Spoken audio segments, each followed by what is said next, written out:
How did we begin? Where was the origin of civilization? Experts have offered many theories based on what they observe, but do we really know? For sometimes evidence turns up which completely contradicts all theories.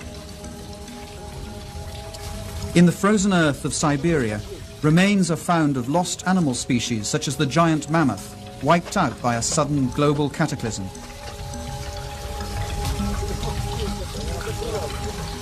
Ancient maps have been discovered which show the continent of Antarctica centuries before we discovered it. This map, which is centuries old, depicts the true configuration of Queen Maud's Land, which is now under nearly a kilometer of ice, and its true configuration wasn't determined until 1949. A century ago, an archaeologist concluded the ancient city of Tiwanaku in Bolivia was a stellar observatory, aligned to the sun and stars. From it, he calculated its age to be 17,000 years old. His evidence was ridiculed until recently. The only correction that I would make is that we now have better astronomical measurements due to satellites and computers. And I would suspect the date would be more like 12,000 years ago. But that still makes Tiwanaku the oldest city known on the face of the earth. Geologists found that the Great Sphinx of Egypt has been weathered by centuries of incessant heavy rain. Such rain can only have occurred thousands of years before the pharaohs. Was the Sphinx built way before the dawn of civilization? What's at issue here is the entire history of civilization. It may not have gone in a straight line from stupid old cavemen to smart old us with our hydrogen bombs and our striped toothpaste. Sometimes evidence is found which breaks all the rules. In this program, we'll meet people who are looking at precisely this evidence and chart new theories which may change our views on the course of human civilization. This huge face was carved by the ancient Olmecs of Mexico. It's believed to be at least 2,000 years old. It's quite unmistakably African, and yet Negroes are not supposed to have come to America until after the time of Columbus. In his book From Atlantis to the Sphinx, author Colin Wilson collects clues which he and others believe to reveal footprints of a lost, advanced civilization that existed before history began.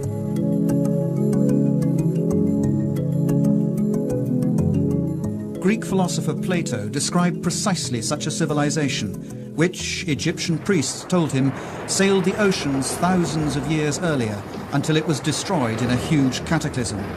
He called it Atlantis.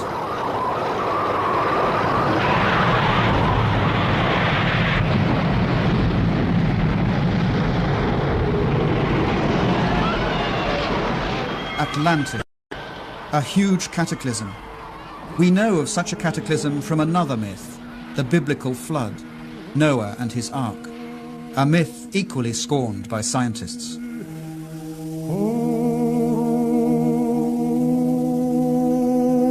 Yet, when they reject the biblical deluge and Noah's Ark as fable, scientists are ignoring the fact that across the entire world there are hundreds of flood myths, quite apart from the Mesopotamian and the Hebrew accounts, which tell the same story of a worldwide disaster which virtually wiped out mankind before the beginning of recorded history.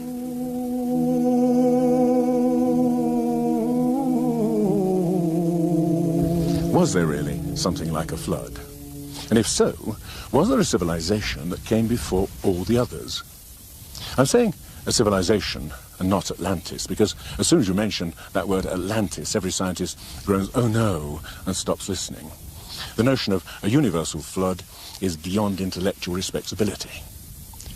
But how unbiased is science itself? Does it really do what it claims to do? Take the facts and start from there. Throughout history, science has tended to focus more on its own theories than on the facts. From facts, a theory arises to explain them. Other facts are laid aside. New facts may change the theory, but as often they're again ignored. We call such facts anomalies, evidence which doesn't fit. In their controversial book, Forbidden Archaeology, scientists Thompson and Cremo show what happens to such evidence which contradicts the rules. Over the past 150 years, these archaeologists and anthropologists have covered up as much evidence as they've dug up, literally. Basically what you find is something we call a knowledge filter.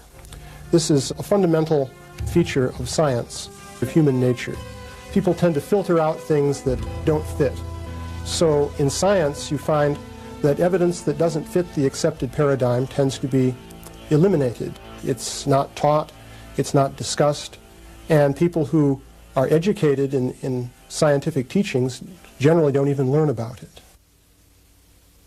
What we're talking about, for example, was demonstrated in Hiatlica, Mexico, in 1966, when archaeologist Gene C. McIntyre threatened to overturn the conventional view that mankind is relatively new to most parts of the Earth. That he penetrated into Siberia around about 30,000 years ago, and definitely not into America until about 20,000 years ago.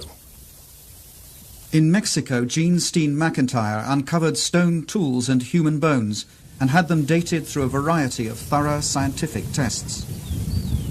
We thought we had an old site. This was back in '66, and we thought it was perhaps 20,000 years old, and at that time that was considered a very old age for the site. When we finally got the dates and all the different methods we used to date it, it came out to be 250,000 years old. To tell you the truth, I would have been happy with a 20,000-year-old date. It would have made my career. And I was rather naive. I thought, okay, I'm just going to stick with the date. We've got the information, we got the facts, let's get the facts out and go on from there. And I didn't realize it was going to ruin my whole career.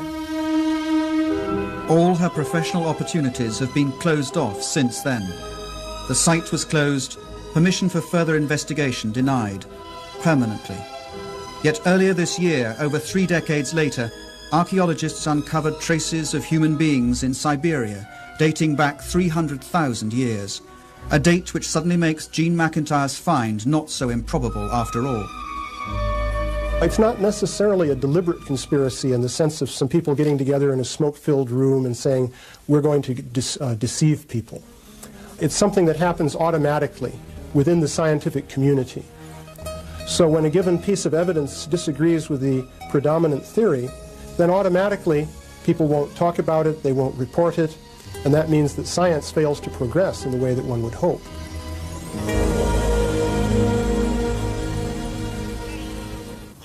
Is science overlooking evidence of a past we have forgotten? Can the myths be true which tell us there was once a civilization on this planet which was lost thousands of years before recorded history began? A new brand of researchers is looking at precisely the anomalies science tends to discard. They ask questions which may change our views on the course of human history. The Inca fortress of Sacsayhuaman, of indeterminable age, and built by a people who had no hard metal tools or cement, and knew neither pulley, wheel, nor crane.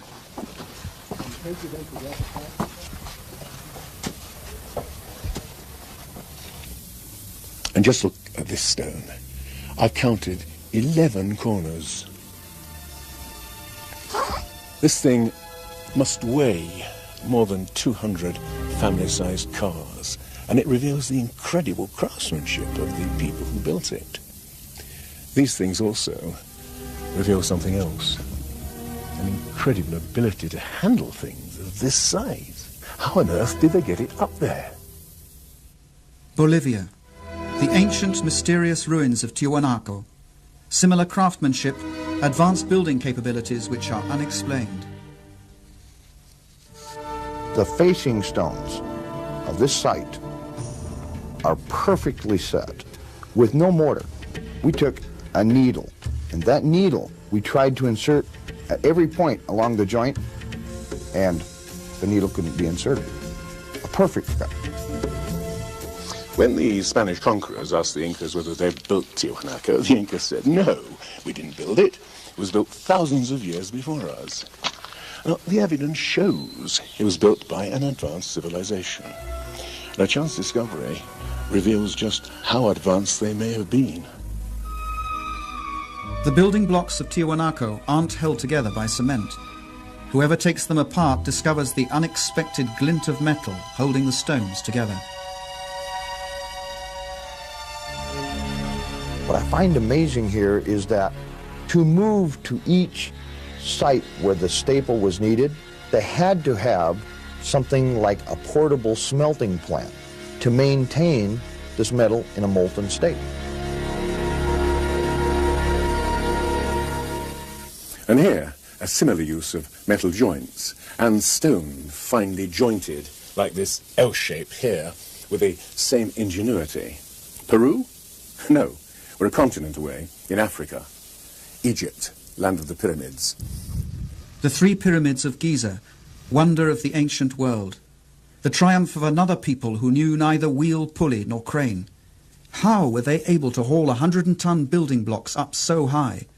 A feat modern technology can neither explain nor imitate. I'm an engineer, and I can tell you that to raise blocks of this size to such heights requires a special crane. Now, for people who did not have that sort of machines, not even the simplest pulley or the wheel, and using simple copper tools, how could they do this? Beauval believes the Great Pyramid of Giza was much more than a tomb, and that it betrays an unexpectedly high level of technology. In their book, Keeper of Genesis, Robert Beauval and co-author Graham Hancock list many unexplained feats. Drilling expert Chris Dunn. This is an incredible piece of work, and a mystery. How did they do it? The sarcophagus in the King's Chamber. How did primitive builders make the inner contents match the contents of the stone sarcophagus itself, down to the cubic millimetre? A feat requiring a sophisticated knowledge of physics. A mystery, just like the actual drilling itself. The typical way of doing it primitively would be with a bow saw, a bow drill, and they would advance the tool into the piece using sand or a diamond. And to me, that would just take too long, too many years to do this. Well, how do you think it is? I think that they had to have used some power tool. Today, if we were to drill this, we would advance the drill into the granite at a rate of 2/10,000ths of an inch per revolution of the drill. They were advancing a lot faster than that. Faster? Researchers such as Chris Dunn wonder about the purpose of this strange instrument on a hidden frieze. But power drills? That seems a rash conclusion. Yet traces of high-speed drilling present unsolved mysteries. Now, just look at this. The incredible precision of workmanship, the total smoothness of these walls. In this tomb, which is intended for sacred bulls, which testifies to the tremendous level of craftsmanship of these people. And of course, that could be explained in terms of 100 workmen polishing away for 10 years. But how about a real mystery? The mystery of the Egyptian vases. Not like this clay vase, which I've just bought, but vases of alabaster, basalt, even diorite, which is the hardest stone of all. Now, the mystery is this. It's easy enough to see how you could hollow it out by drilling straight down inside, but what about these pieces around the corners? Modern technology is unable to do it. And yet, the ancient Egyptians fashioned thousands of these things, some of them 2,000 years before civilization is supposed to have started here. How? The mystery is still unexplained. Unexplained. How could the builders align their gigantic pyramids to the cardinal directions so impeccably? Perfectly east-west and perfectly north-south, with a precision unmatched by modern builders.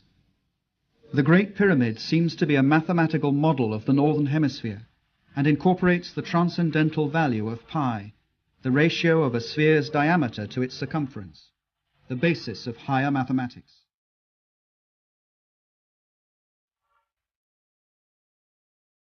It's clear that what we have here is an advanced system of mathematics and technology at a time when this isn't supposed to have existed. And to achieve these results, the ancient builders had to use a slope of 52 degrees. Any other slope just wouldn't work. But it was not only the Egyptians who knew pi. That transcendental value is also represented in the slope of this pyramid and the strange angle its builders gave them at Teotihuacan in Mexico, the city later generations of awed Indians would call the City of the Gods.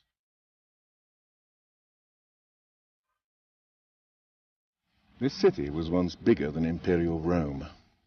What you can see here are a series of basins that were once filled with water, whose smooth mirror-like surface reflected the heavens, and also whose ripples would serve as some kind of earthquake warning. These temples on the opposite side are believed to represent the heavenly bodies. This whole place seems to have a kind of obsession with astronomy and with eternity. On the equinoxes, on March the 21st and September the 21st, these pyramids cast a giant shadow straight along the axis, which made them the perfect clock for a people who were obsessed with the measurement of time and of precession.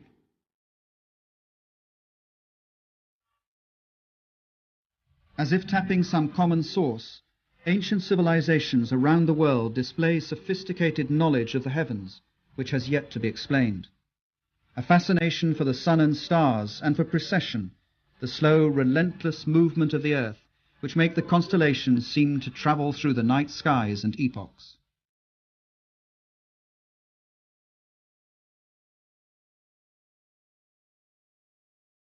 Scholars say that the ancient Egyptians did not have a high knowledge of astronomy. But here is evidence of their fascination and sophisticated knowledge of the sky. Look at the zodiac constellations: Leo, Taurus, Pisces, and here the constellation of Orion. Beauval believes astronomy is a key to the many mysteries of the pyramids of Giza. Ancient Egyptians saw the constellation of Orion as their god Osiris, lord of the dead, the night skies, and the afterlife. Beauval found the god in evidence all over the Giza pyramids.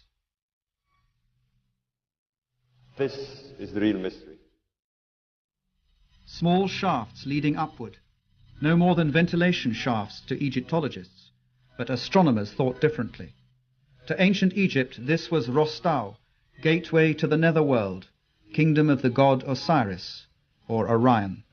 To the ancient Egyptian, Orion was Osiris, the high god of resurrection. Now, this is a reconstruction of the sky in 2500 BC, and I was amazed to discover this. The shafts led up to Orion and the star Sirius, or Isis, consort of Osiris. In ancient texts, Beauval finds they must have served in a secret ceremony to make dead pharaohs resurrect as stars in the constellation of Orion. One of these texts says, "May you traverse the winding waterway, the Milky Way, and may you go to the place where Orion is." Beauval believes that Osiris had such crucial importance to the builders that they constructed the Giza pyramids precisely like the three stars in Orion's belt.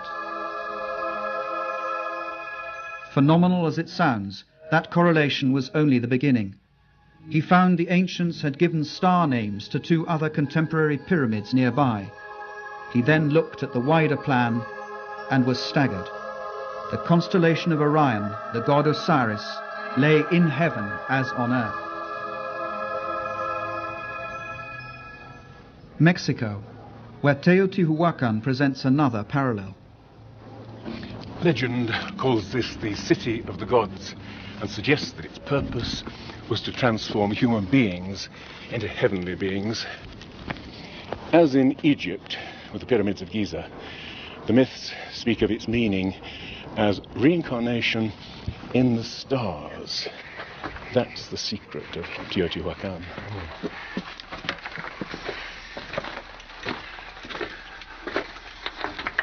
But an even greater enigma lies in the pyramid up above me.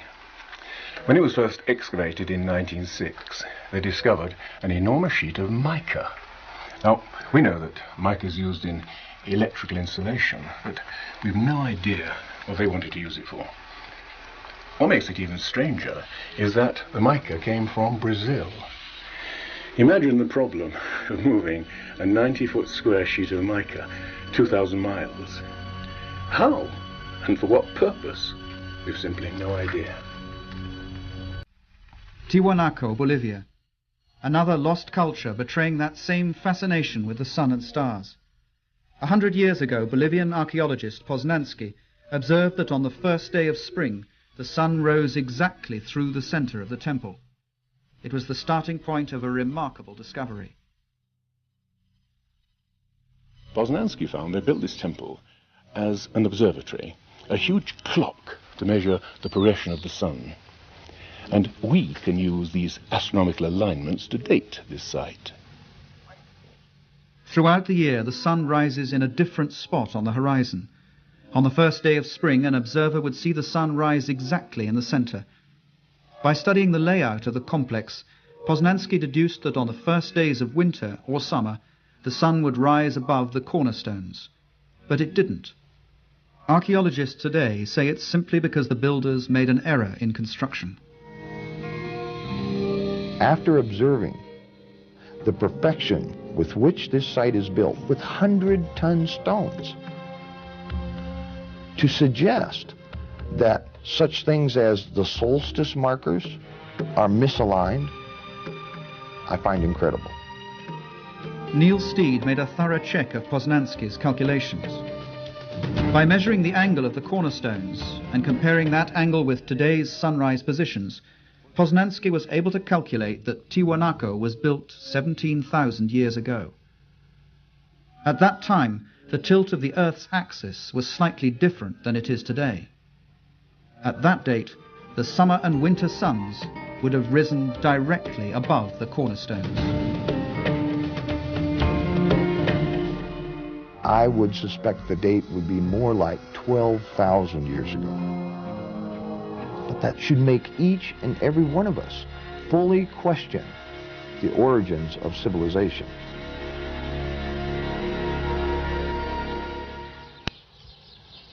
Did a civilization lost in time leave its fingerprints in various places in the world?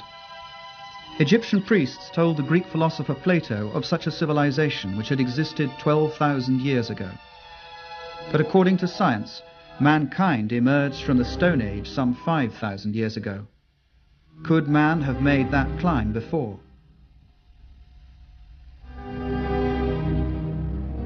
In Egypt, investigator John West found that the Sphinx of Giza wasn't weathered in the same way as its surroundings, eroded by sand and desert winds.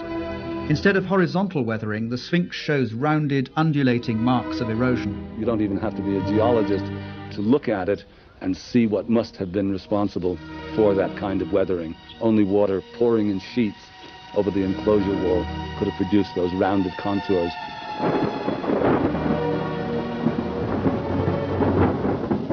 Water? In the Sahara Desert? Certainly not in the times of the pharaohs. For that, you'd have to go back all the way to the end of the Ice Age, some 10,500 years BC, thousands of years before there were any pharaohs at all. But how is it then that the Sphinx has a pharaoh's head? The head is disproportionately small. Seen especially from the air, you see that the body of the Sphinx is long and flattened out, and the head almost looks like a pinhead stuck on the top of it. This, to us, is an indication that the head has been recarved. In other words, at some point in its long history, the head was redone. John West believes the Sphinx was originally a huge lion, which an unknown group of sculptors carved out of rock before 10,500 BC. It became eroded when the end of the Ice Age upset the climate and caused rains to pour down for many centuries.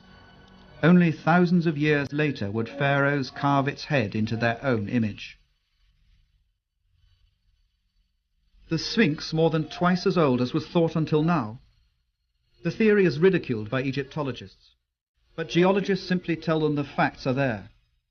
Stranger still, according to Robert Bauval, astronomical evidence suggests that the pyramids of Giza all seem to point to that incredible old age.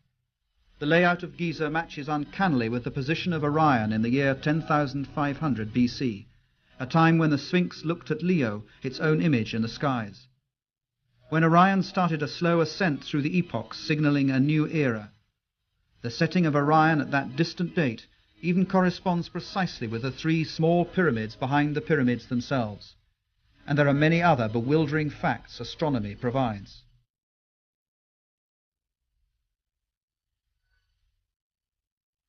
And this matches exactly with the analysis of the Sphinx. So there are two hard sciences now indicating that the Sphinx could be going back to 10,500 BC. Egypt experienced major and dramatic changes at the end of the Ice Age, particularly about 10,500 BC, when very high, exceptionally high floods covered the floodplain, and it ended things both in the Delta and the Nile Valley in general. 10,500 BC, a time of floods. Could the designers of Giza point back to that distant time? The time their myths say that the god Osiris and his helpers ascended from chaos to bring first fruits of civilization. Where did they come from?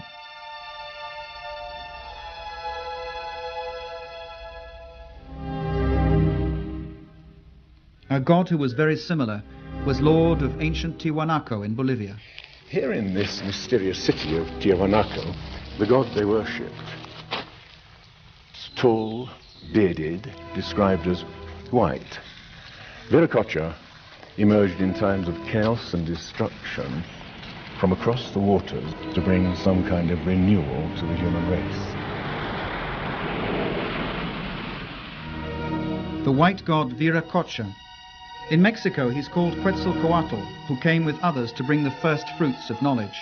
His symbol is all over Teotihuacan. The feathered serpent, symbol of the enigmatic god Quetzalcoatl, who came from the east after times of tremendous cataclysm to bring civilization to this part of the world.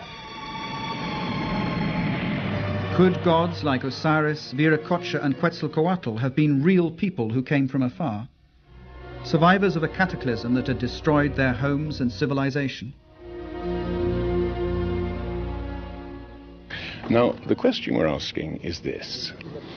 Was there some remote civilization, as yet unidentified, that touched Egypt, Mexico, and South America, and left its imprint, however difficult to discern, in a body of knowledge? Now, taken in isolation, I agree. Each bit of evidence reveals little, but let's consider all these common elements together. Both sides had huge pyramids, precisely aligned to the cardinal points, incorporating sophisticated knowledge of mathematics. Both demonstrated an astounding knowledge of astronomy, expressed in the great sacred monuments they both erected. Although they knew neither pulley nor wheel, both could build using huge stones finely jointed, in a unique style of construction with L-shaped corners and metal clamps. And both cultures used the process of mummification to preserve and honor their dead. Here a new astounding clue was found when Dr. Balabanova of the German University of Ulm discovered to her surprise that many mummies from Egypt contained cocaine and nicotine, indigenous to South America. Ich habe eine Reihe von Briefen bekommen, die fast gefährliche Briefe waren, beleidigende Briefe, dass das alles eine Unfug ist, dass das Fantasie ist, dass das absolut unmöglich ist. Es ist nachgewiesen, dass diese Pflanze vor Kolumbus nirgendwo in der ganzen Welt außer Amerika vorhanden waren. But her research was repeated on hundreds of mummies and proved beyond refute. Did, in some distant past, seafarers indeed cross the seas and influence the cultures on both sides of the Atlantic? The thought is even suggested by what is not there. Mexico, the ancient culture of the Mayas. The Mayan priests had tables for predicting the eclipses of the sun and the moon. Yet, there was something very odd about the Mayans. They never even grasped the simple principle of the wheel. They were able to visualize eternity as no previous civilization could, thinking in terms of millions of years, and yet they never learned to weigh a sack of grain. This sophisticated civilization finally died because they didn't develop the simple agricultural methods to feed their own people. Now, what I'm suggesting is it possible that they simply inherited a specific part of their knowledge from some much earlier and wiser civilization? Contact. Sometimes the evidence is there for all to see. The ancient Olmecs in Mexico gave their rulers the face of an African. And how about this, carved by these same Olmecs? It's genetically impossible for Indians to have beards. And yet, you have this face of a white Caucasian male carved perhaps 2,000 years before the Spaniards first came to the New World.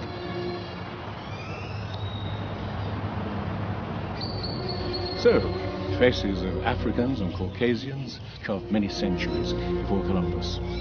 Where did they come from? How did they get here? How did they come to influence the most ancient culture of Central America, the mother culture of Mexico?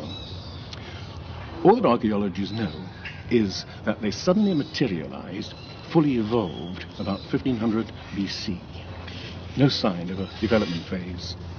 These people, whose characteristic expression was the carving of huge stone heads of Caucasian and Africans, seem to have come out of nowhere.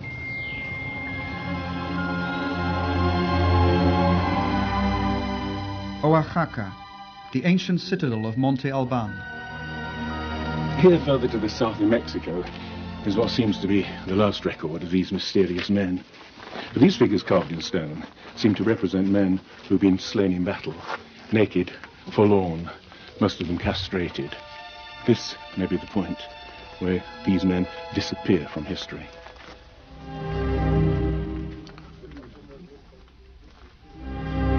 So, a sophisticated seafaring civilization that crossed the Atlantic centuries before Columbus. But there's another piece of evidence. There are old maps that suggest that ancient seafarers possessed a knowledge of the globe that's never been explained. A puzzle for scientists throughout this century. In 1513, Turkish Admiral Piri Reis mapped out parts of the world no one had ever seen at the time. Columbus only explored the areas of the Caribbean. He didn't get to South America. He didn't get down to this area of South America all the way down to Antarctica. He didn't get anywhere near this area. But these maps are showing all these features accurately well before Columbus or the European explorers have reached these areas. This map, which is centuries old, depicts the true configuration of Queen Maud's Land, which is now under nearly 1 kilometer of ice, and its true configuration wasn't determined until 1949. Unexplained. Cartographers have long pondered the strange projection used. It was found to resemble the one a modern nuclear submarine uses, which measures the world as it moves away from the center where it prowls. In this case, its center lay in Syene, Egypt, home of ancient cartographers. The map only seems distorted, but it accurately shows this part of the world. And there's more. To my mind, the most significant aspect of the Piri Reis map is the fact that it accurately depicts longitude, something that Europeans weren't capable of doing until the 18th century, but this is a 16th century map. Longitude. That story began on these beaches in the year 1707, when the English fleet was sailing from the Mediterranean towards the coast of England.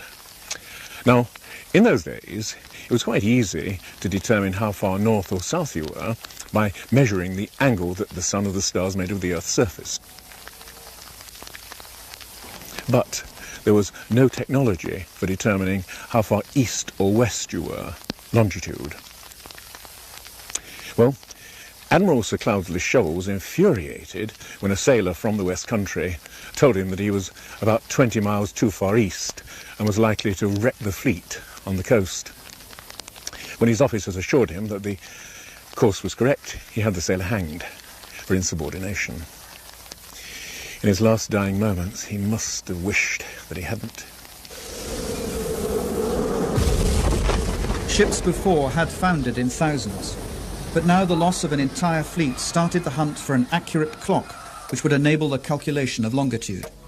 It would take 2 more generations before it was finally developed. Yet the Piri Reis map, made 250 years earlier, already shows knowledge of longitude.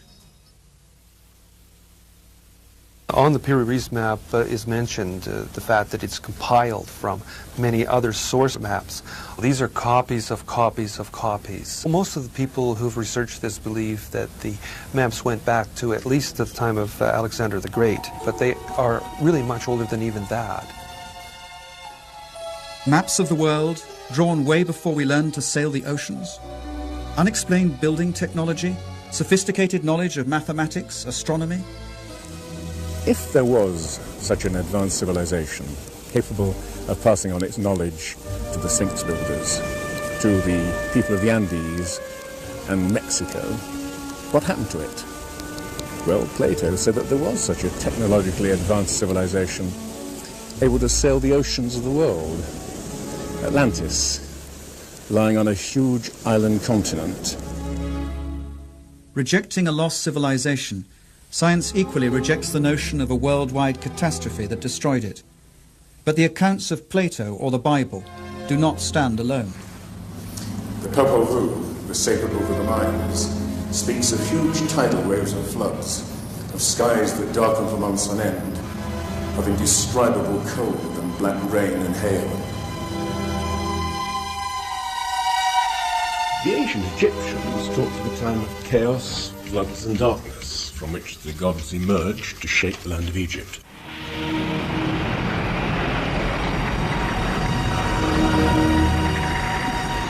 The sun disk of the Aztec speaks of 4 cycles of destruction: by flood, by fire, by wind, and by blood and war, and foresees the end of the world by upheaval from the bowels of the earth.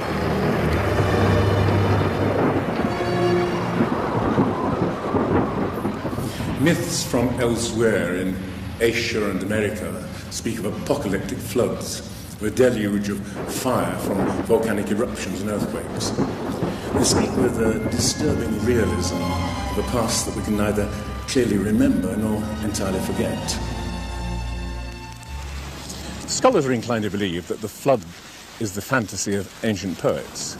But suppose the scholars are wrong. Suppose some series of terrible natural catastrophes did reduce our ancestors to small groups living far